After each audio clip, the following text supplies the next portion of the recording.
in the world. Homemaker to Changemaker. Please put your hands to welcome our very first speaker for this afternoon, Wiwiek Najihah. Hi, Rudy.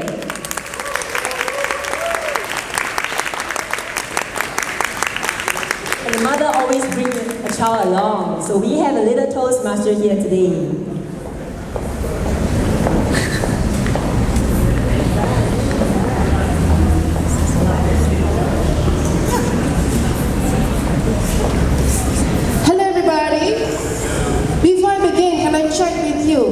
Is this screen big enough? Can you see if I want to do this? Can you see? Yes. Awesome. Okay, great. Thank you for staying on. And I'm going to share with you something that possibly might inspire you to do something bigger than what you think you have been doing all this time. Okay, I'll begin with this E-formula. This is from Tony Robbins. He said, life condition is what the state of your life right now is in real time. If it matches the blueprint, which is the idea that you have about your life, how you think life, a good life should be, you will achieve happiness. And if there is at all a mismatch, all you need to do is plus minus times divide here and there, more here, less there, you will get happiness. Now here's a question I ask you. How many of you can do this plus minus times divide very easily? Wow! There are masters of life, masters of happiness here. We do. In fact, we can. We can do that, and it does take a lot of effort and conscious effort to achieve this kind of happiness, because we do need to change this life condition and blueprint very frequently at different parts of our lives. So in the next few minutes, I'm going to share with you my life journey and how my pursuit of happiness has led me to find a gap in the society that we live today, and how I spend my time now as a homemaker filling that gap. Alright? Okay, I begin my journey with showing you what my blueprint looks like. I am just an ordinary girl who lives next door, who wants only simple pleasures in life. You see, so simple it can all fit into a single slide in PowerPoint. I'll show you what it is. This, I want to graduate with a master's degree, eventually, earn lots of money, eventually, and then I want to have a house that's not so many levels, just one. Big house, one floor, so no need to move around. See, simple pleasures, right? I also want to get married young. And when I have kids, I want to raise them up myself. Simple, right? Oh, there's one more part. That's one here. I want to have an office that looks like that. Can you see? A nice corner office, or maybe a room for myself. And it overlooks nice greenery. Okay, attainable. Singapore is a garden city. Everywhere you look, higher chance of you getting a garden view, right? Okay.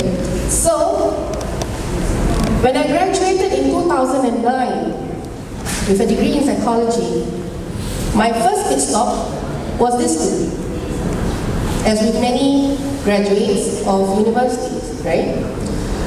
So, the thing that I did not factor in was 2009 was the year of the Great Recession. How many of you remember that year?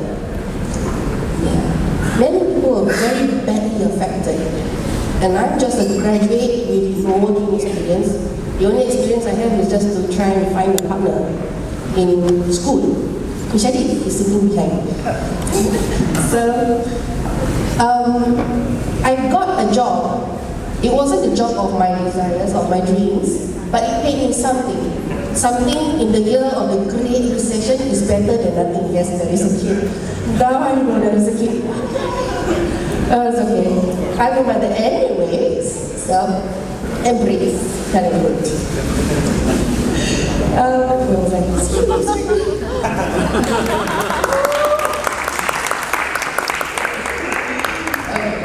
Yeah, so I got myself an office that looked like that. In fact, I did not even corner office now. I got a whole room to myself. That's amazing. And the money part, yeah, okay, I'll attribute it to the recession. And specifically, I earned $900. For a graduate degree, $900, there has to be something more than that. So I tried. Every time I go to work, I try and find that meaning, something more to keep me there and staying there. Until one day, when I went to the office, some conflict happened and I had to be there to resolve that conflict. Thank you. And I had to be there to resolve that conflict. And what happened was really bad. I found myself struggling to stand up for myself. I found myself struggling to speak my opinion. And I left that office crying in tears. And I was like, wow, what just happened? What happened to my beliefs? What happened to my strong opinions? Why did I not speak up when there was so much injustice happening inside there? So the colleagues that were waiting for me outside, they saw and they were like, ah, so you are tonight's dinner. I'm like, oh, is this a regular thing that happened? So I stayed on to look. Yeah, apparently it does. Once in a while, someone will come out crying, and then another person will come out after giving a letter of resignation. So I thought, okay, I have to get away from this place soon, ASAP. In fact, I treated this place like a zombie land and I had to run out of it. So I did. I went out, I find an exit, and then I'm like, oh, and then I saw my new boss. So I went to her, are you human? And she was like, yes. And can you pay me more? And she said, yes. So I signed up. I moved away from that place. Of course, this is me saying it in a parent, family-friendly manner. There are so many graphic information that I'm not telling you. Okay? So that's my new boss. She believes she's pretty. She is pretty at heart, even more pretty in the face that she has right now. So she is the one who said yes to all my requests. In fact, she paid me 3 times more just for that switch. And I'm like, I found my lifesaver there. I was, yes, drowning in money, happy. And I wanted that big office that overlooked the greenery, right? I didn't have my own room, that's a downgrade, but I did get the corner side. So that's okay. And I was overlooking 2 palm trees, which was not bad, but considering that my boss window overlooked her boss's office, so I'm not complaining. My 2 palm trees are so much better than my boss's office. And I also took the time to get myself upgraded. I got myself a specialist diploma in counseling, which is something like master's without the thesis. So I'm not complaining either, I'm happy. So in terms of my, I am so happy, I'm so super happy that I went on to get married and get a house. I did mention that in my blueprint, I wanted a house that is big, right? Big, spacious, 1 floor only. So I got myself a HDB, which you know HDBs are not very big. So I cut corners, I don't put furniture inside. So very big, still very big. There you know, going down. So, but then again, young married couple, empty house, and we are overlooking a lot of trees. So we were looking and discussing about the birds and the bees. But eventually, this one came. This one here is that's him. My firstborn came. So then that's where I wanted to take off my next blueprint in my life, which was, if I were to have kids, I want to raise them myself. So, technically, I have achieved everything, right? And this one, since it has to be shifted to home, I thought, okay lah, just make a home office, so it should be fine. But this one here was very important for me. So I stopped work, said farewell to my boss, still in very good contact with her, and then I stayed at home.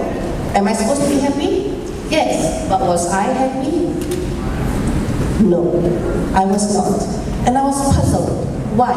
If life condition equals to blueprint means happiness, why was I so unhappy? So I went to dig very deep into this life. I went to ask, is it because my work as a mother is not something that's important? Is it because people trivialize what motherhood is all about? But then again, don't we grow up thinking that our mothers are our first heroes? The mothers are the ones who raise the child up, teach values. In fact, in school, how many of you here are parents? Raise your hands up. When the teacher calls you about your child and complains about your child, why is that? Why is that? Why do they call the parents? Think about that. If parents are not important at all in the upbringing of a child, why do teachers call parents? Because at any point of time, if something happens or something bad is displayed in the child, the first thing they check is the child's upbringing. And that's generally applied to everywhere. So my job as a homemaker is very important. But why is it not given credit? So then I checked again. Is it because of the money? Is it because homemakers are not paid? That's why it's easily not seen as something that's important. Then I thought about it. Okay, maybe that is. But I'm sure we can look beyond material things, right? Material gains. In fact, if I were to charge my husband for all the work that I have done on a daily basis, he has to give me a pay raise. And this is the exact number that he has to pay me. Discounted rate. Okay? That means I have to fold clothes very fast. I have to teach the kids without having a lesson plan. All those things has to be done with efficiency, and then he can get this discounted rate. So the value of mothers is something that we cannot dispute. But still, me at home, I don't feel value. I don't feel it at all. And when I go out, I get that sensing from people. They keep on saying, oh, so you're a homemaker now. Well, does that mean now all you do to your husband is this? Which is an insult. And the other thing that they said, one person even said, and it was during Hari Raya, wow, you studied so hard, your parents raised you up, bring you, study all the way to university, and only to have your degree collect dust. Which means they are referring to me, a homemaker, as a wasted resource. Which is totally not. So I thought, why? Why is this happening? Of course, people think that I have a lot of time at home, right? So, okay, I spend my time at home thinking about why this is happening.